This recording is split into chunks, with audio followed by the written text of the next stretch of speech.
the crab and the crane. In the long ago, there was a summer where very little rain fell. All the animals suffered for want of water, but the fishes suffered most of all. In one pond full of fishes, the water was very low indeed. A crane sat on the bank watching the fishes. "What are you doing?" asked the little fish. "I'm thinking about you fishes there in a pond. It is so nearly dry," answered the crane. "Yes," the crane went on, "I was wishing I might do something for you.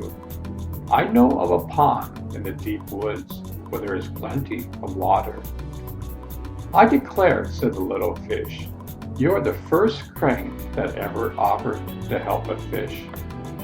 "That may be," said the crane, "but the water is so low in your pond, I could easily carry you one by one on my back to the other pond, where there is plenty of water and food and cool shade."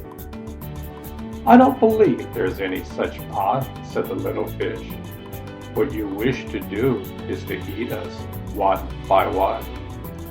"If you don't believe me," said the crane, "send with me one of the fishes whom you can believe.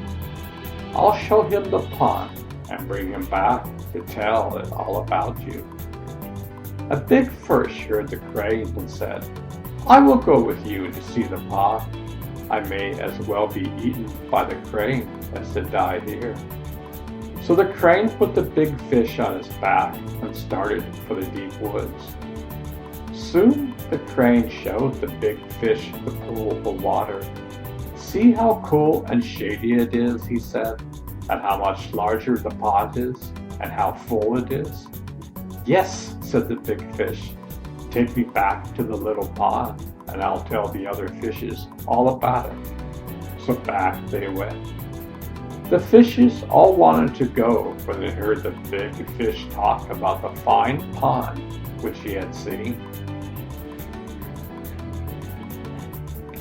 So the crane put the big fish on his back and started for the deep woods.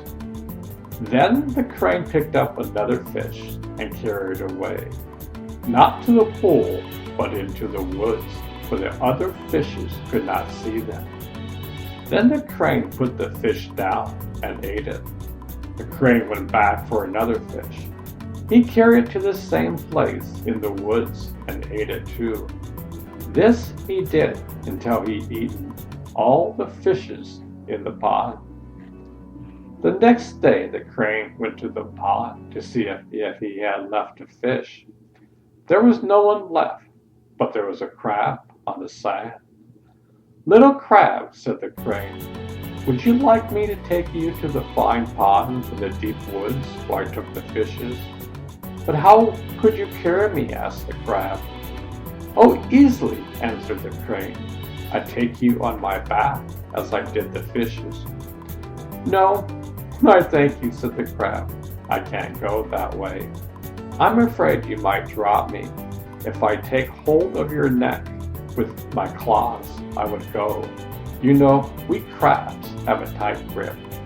The crane knew about the tight grip of the crabs, and he did not like to have the crab hold on with his claws. But he was hungry, so he said, "Very well, hold tight." And off they went, the crane with the crab. When they reached the place where the crane had eaten the fishes, the crane said, "I think you could walk the rest of the way. Let go of my neck." "I see no pond," said the crab. "All I see is a pile of fish bones. Is that all that is left of the fishes?" "Yes," said the crane, "and if you will let go of my neck, your shell will be all that will be left of you." And the crane put his head down near the ground so that the crab could get off easily. But the crab pinched the crane's neck so that his head fell off. "Not my shell, but your bones are left to dry with the bones of the fishes," said the crab.